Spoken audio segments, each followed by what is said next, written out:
All right, so what is the big reason why such a large majority of people who enter network marketing fail? That means they don't make money. That's what we're going to cover in today's episode.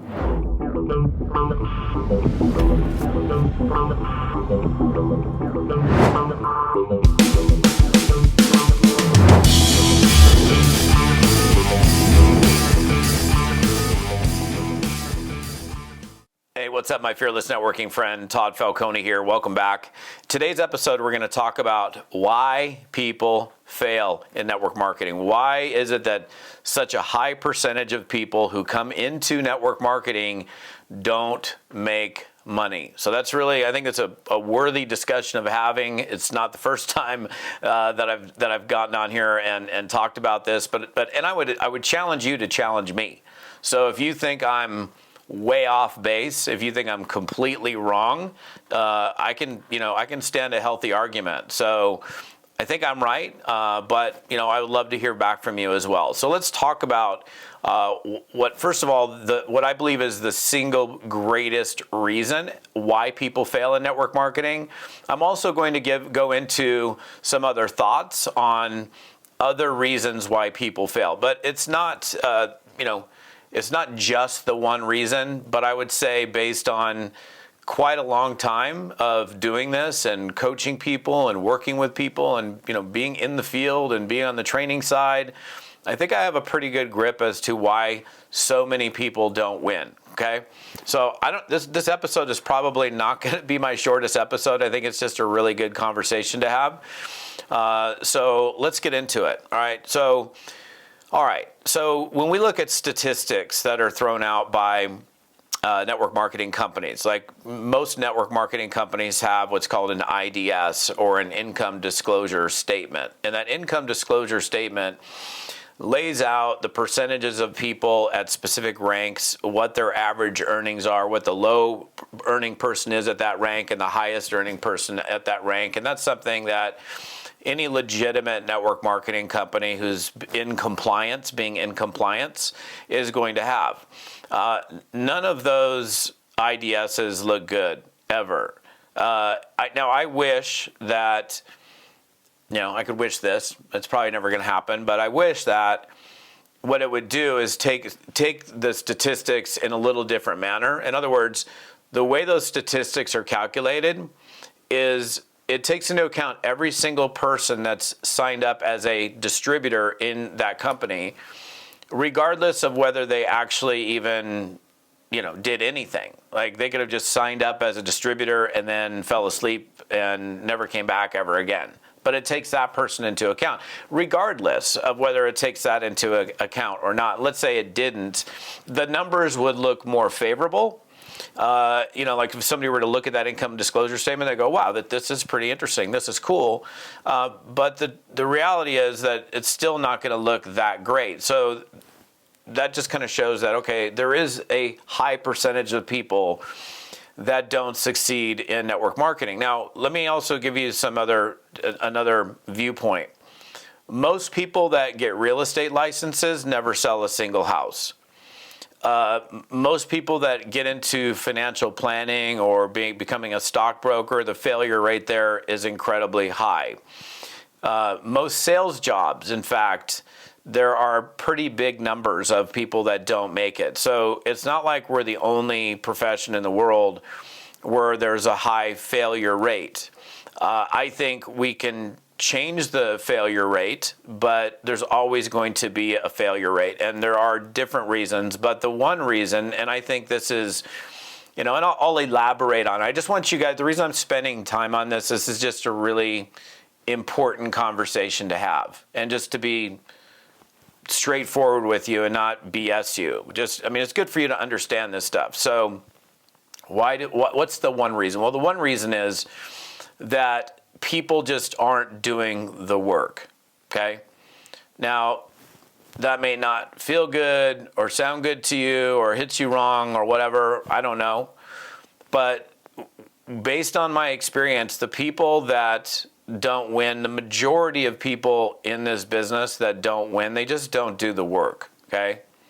And it's not because they're lazy. Some people are lazy, but there's no way the majority fail because they're lazy. That's not, because they work hard in other places. So we have to tackle that one too. So the number one reason people don't succeed is they don't do the work. And I will explain, but I don't really need to. I mean, what's the work? The work is exposure, prospecting, inviting, presenting. I mean, that's the work, whether it's done online or offline, it doesn't matter. Like, you have to be talking to people about your products and sharing stuff about your products or your services. You have to be inviting and sharing your opportunity. That's what we do. So what happens is people get in and they do a lot of things, but they don't do the thing that matters. And look, I've seen it firsthand time and time and time again. That's why when I started this out, you can argue with me, and I'm welcoming that. But you know, this is the way it is. Like, I'm pretty confident I'm right here. So, but again, and then we can look at how we tackle that. So they're not doing the work. Well, why aren't they doing the work? Okay, we could use the excuse, well, they don't know what to do. And that's probably a legitimate excuse for the first couple of weeks, you know, when somebody's brand new. But if you're given, which most people are, given some guidance, direction, some fast start guide, some getting started kit, some basic semblance of an idea, like here are the things that we do, then, you know, and because it's not super complicated, they should be able to figure that stuff out. It's not like unfigure outable. So that excuse could last for like a week or two. Why else are they not doing the work? These are questions you should be asking yourself. Like, if you're a network marketer and you're trying to figure out why the hell are people not working here? Why is it that so many people come in and never even execute, never even start? This is like a big conversation that we should have as network marketers. So they don't do the work because, okay, they don't know what to do. Okay, that's fine. So we show them what to do. We make sure that we're providing them a path to run on, especially for a brand new person. Like, at one point I was brand new. I had no idea, no clue. This is a cool product. I see this makes sense, but okay, what do I do?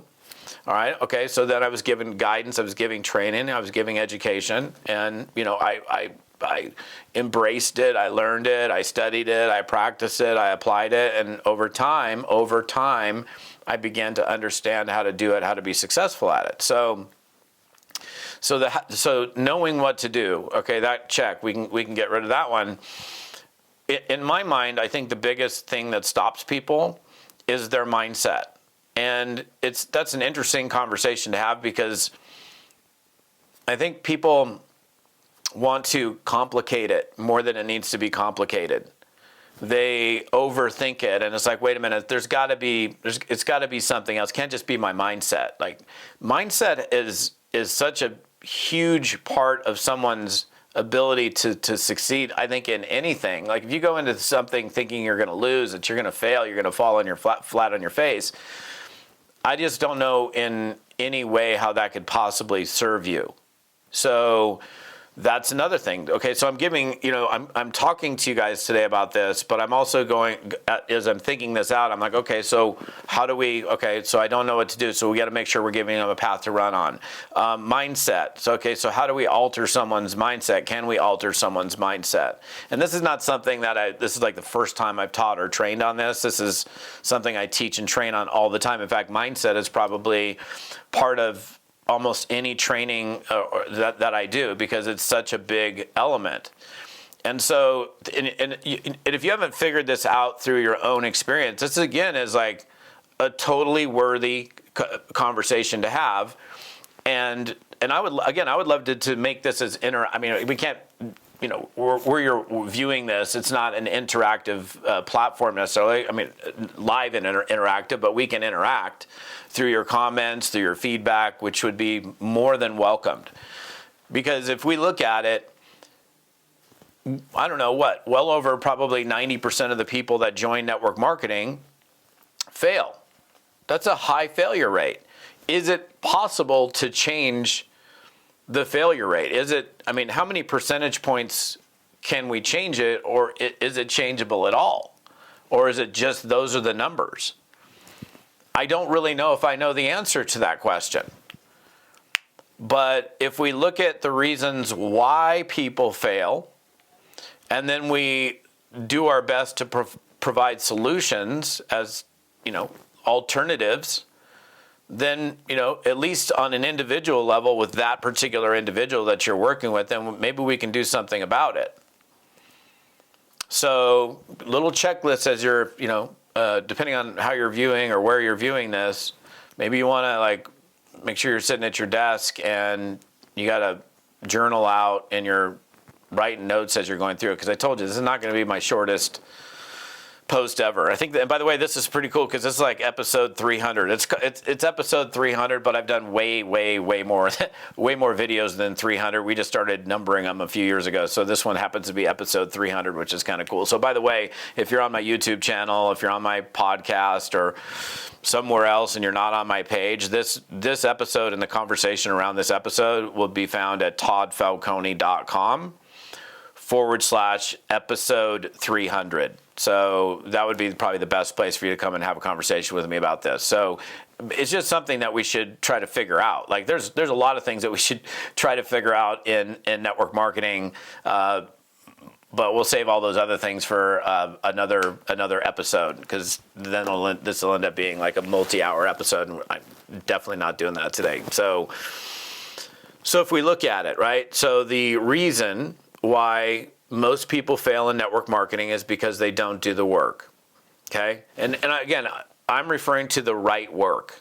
Like sitting there and posting and waiting, posting in groups and waiting, like the wait and see thing. That's not, I'm talking about like, let's get clear with what the right work is. Now, we can actually go down two paths here. We'll go down a couple other paths, but when we look at like, why don't they win? Because they don't, one path is they don't do the work.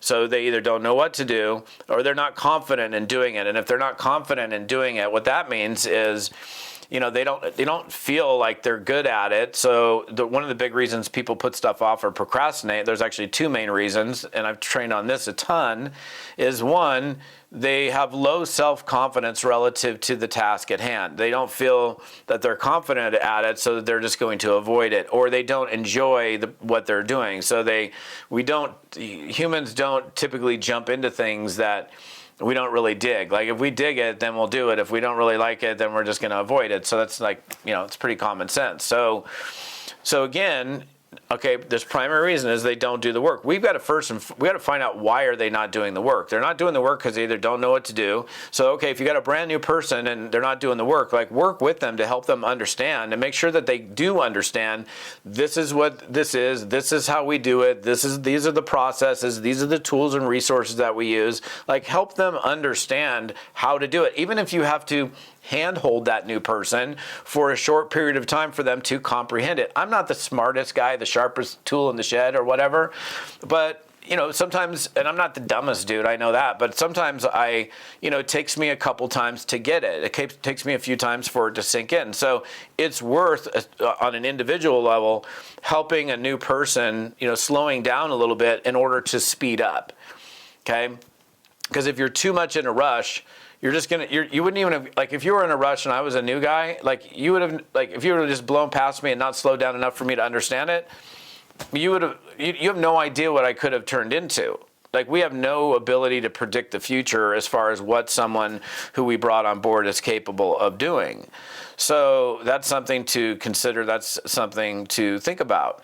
So again, and this is why I think you should be journaling on this. You should be like having like team leader conversations about this. Like how do we mitigate or how do we minimize the numbers, the quantities, the percentages of people that don't make it in this business? Can we shrink that number down, and can we create a situation where there's a higher percentage of successes? Even if by incremental percentage points, it changes the game dramatically. We're never going to go from like, and I don't know, I'm not saying that the number is 90% fail. Let's say it's in the 90s or high 90s. We're never going to turn it into 50% win, 50% fail. There's always going to be that. And man, if you got a solution, if you got a serious solution, like how do we make sure 100% of the people win here? I'm all ears. All ears.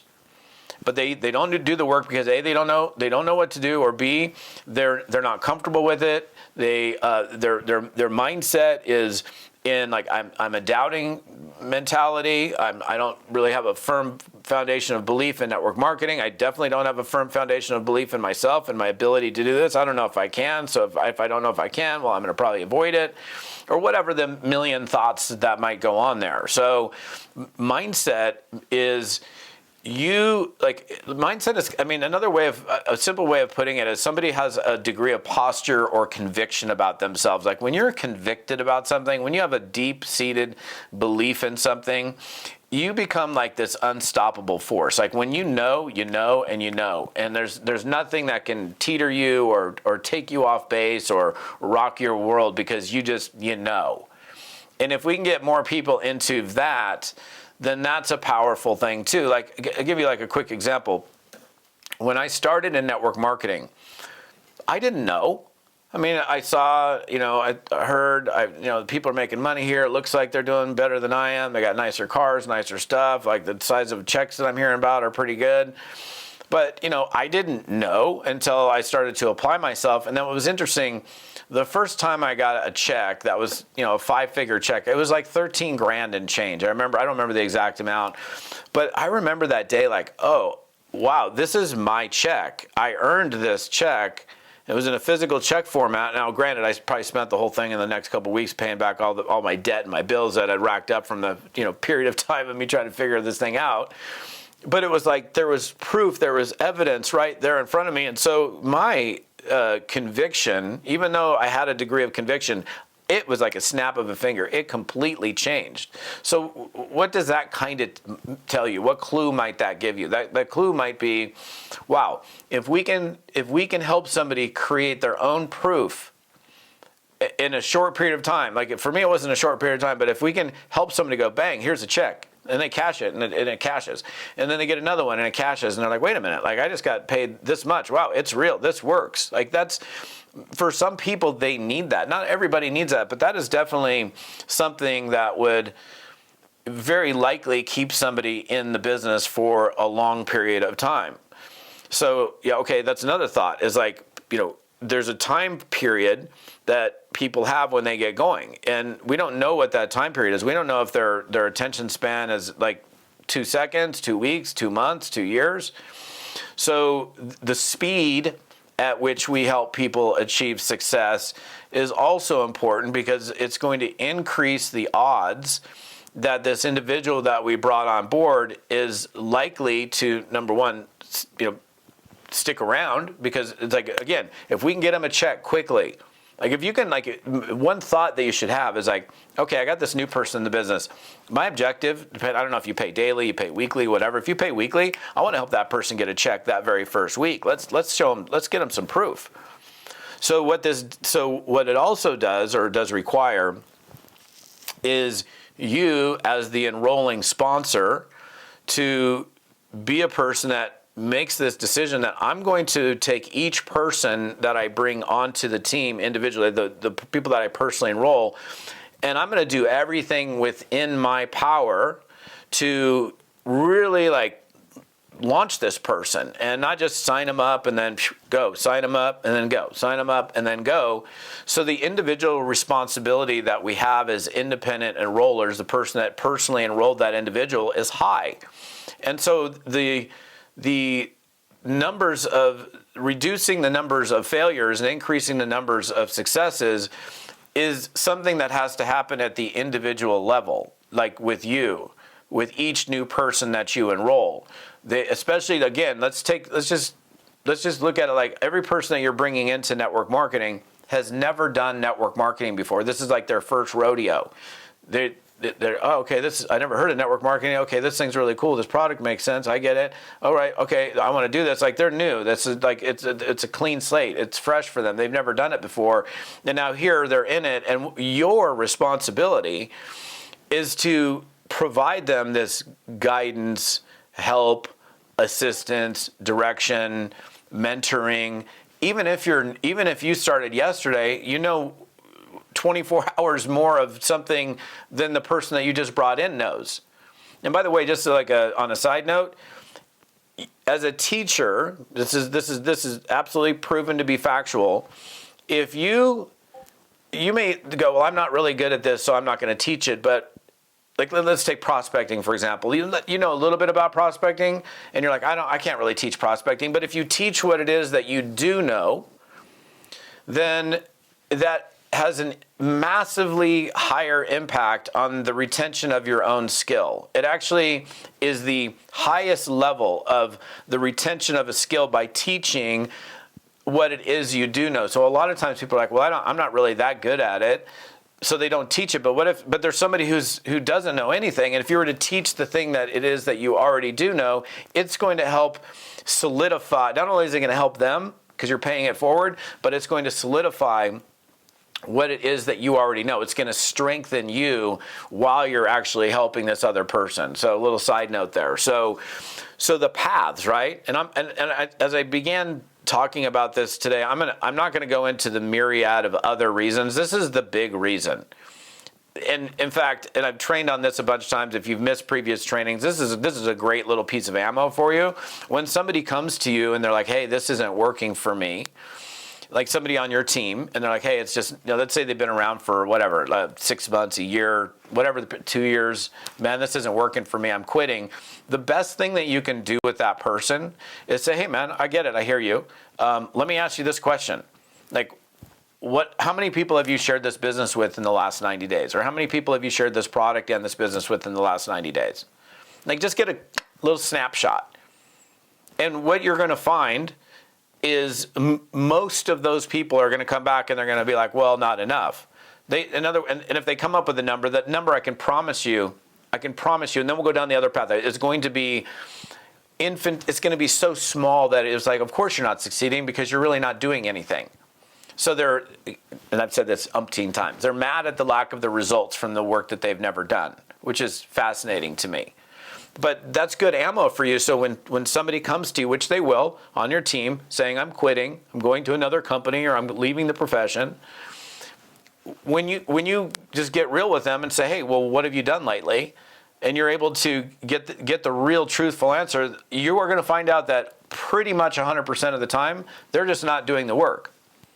And I've done enough. I mean, I've done this for a long time, you guys, like really long time. I've been around the game for more than most, okay? So this is not based on just total random guesses in the dark. This is factual, okay? And again, feel free to communicate with me, address it, argue with me, give me your input. I want to hear from you, because this is like, how do we as individuals and as the greater profession of network marketing reduce the amount of failures that exist in our profession and create more successes? It does start at the individual level, okay? Now, I'm not going to go down multi-paths on this. When I first started thinking, and I don't have bullet points. I got no notes here. I'm just like, I came in here with a thought to talk about this one thing. I started thinking about these other reasons why people fail, but we'll save that for another one. The only other path that this splits off into, okay, this is the only other path. So the reason people are failing is they're not doing the work. That's the big one. They could be busy and showing up for events and Super Saturdays and regionals and this and in every Facebook group, but they're not just like reaching out and saying, hey, or sending a text and picking up the phone, or reaching out and say, hey, look, I got this cool business I'm doing. I'd love to show you what I'm doing. If I sent you this video, when would you spend 10 minutes taking a peek at this day? I think you'll enjoy it, or whatever the invite says. Okay, so that's the majority. The other path is they're doing the work. They're actually doing the right work, but then they're not getting results. Like, you came to me and you said, I'm quitting. And I'm like, oh, okay, brother, I'm sorry to hear that. Like, well, what have you done the last 90 days? And you're like, oh, as a matter of fact, Todd, I have my prospecting log right here. And I can tell you, because I've got the dates and the times, that in the last 90 days, let me count them, I've done 462 reach outs. And I haven't sponsored a soul.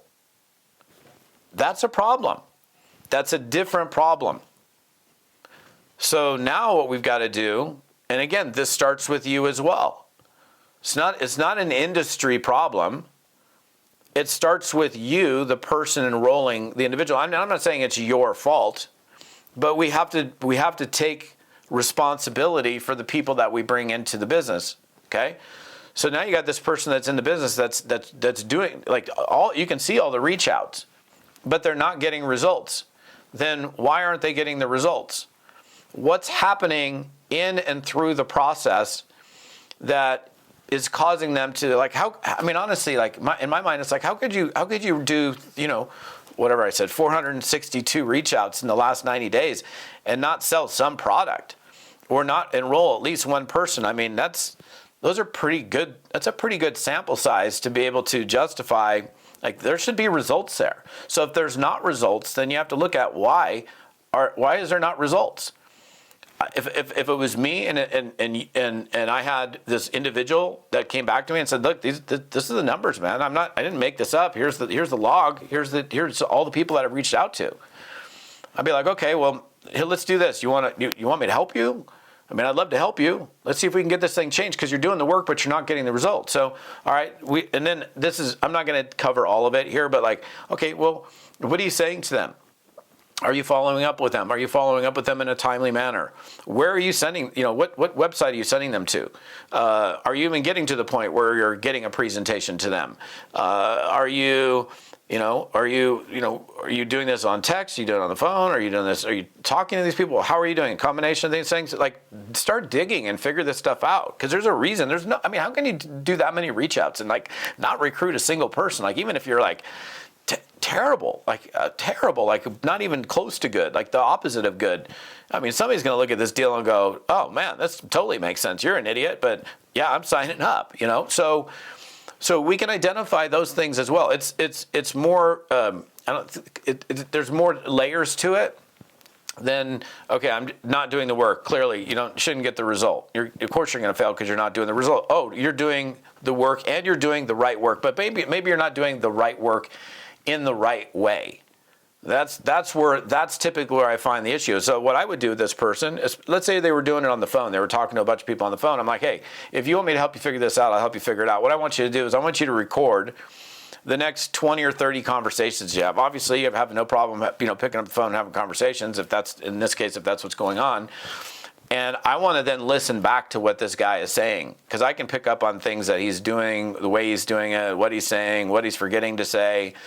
And this is more of a fine-tuning thing, because now you got this willing participant that's actually doing the work. It's worth your time to let's figure out what the person is doing wrong. This is like a swing analysis. If I was on the golf course, if I would have my golf coach come to me and I can't figure it out on my own, I'm going to be like, hey, watch my swing and tell me what I'm doing wrong here. Let's put it in slow motion and replay it and see where the mistake is. So this can be fixed as well, but like, who's going to fix it? They're going to fix it on their own? Probably not. So but these are little things like that as individuals. Like, I can guarantee you, most people in network marketing they're probably not even having this conversation. They're like, cheerleading it on, which is great. Yeah, network marketing is awesome. It's fun. You can make money, free time, blah, blah, blah, blah. It's great, whatever. But let's talk real for a second. Like, why do so many people not make it?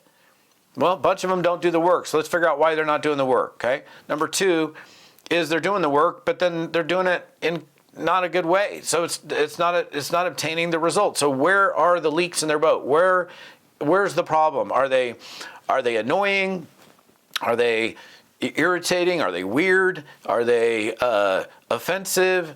Do they talk too much? Do they not talk enough? Are they following up? Are they following up in a timely manner? Where are they sending these people? Are they asking them to join? What are they doing? And you can also do an analysis on that, just by looking at somebody's, let's take the phone out of the equation. I love the phone. Everybody's got one. These things are like with us 24 hours a day, 7 days a week. So this whole thing is like, people don't use the phone anymore. They live on their phones.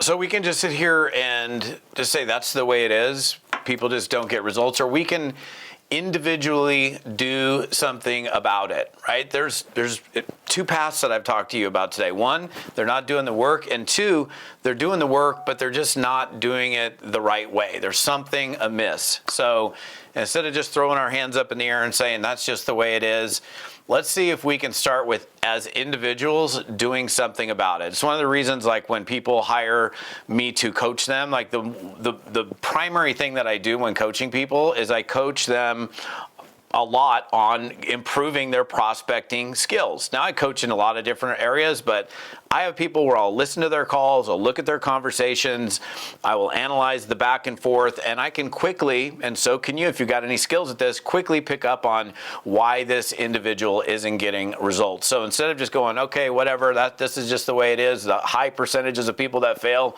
can't do anything about it, I think we can, but we got to do it as individuals. You need to do it.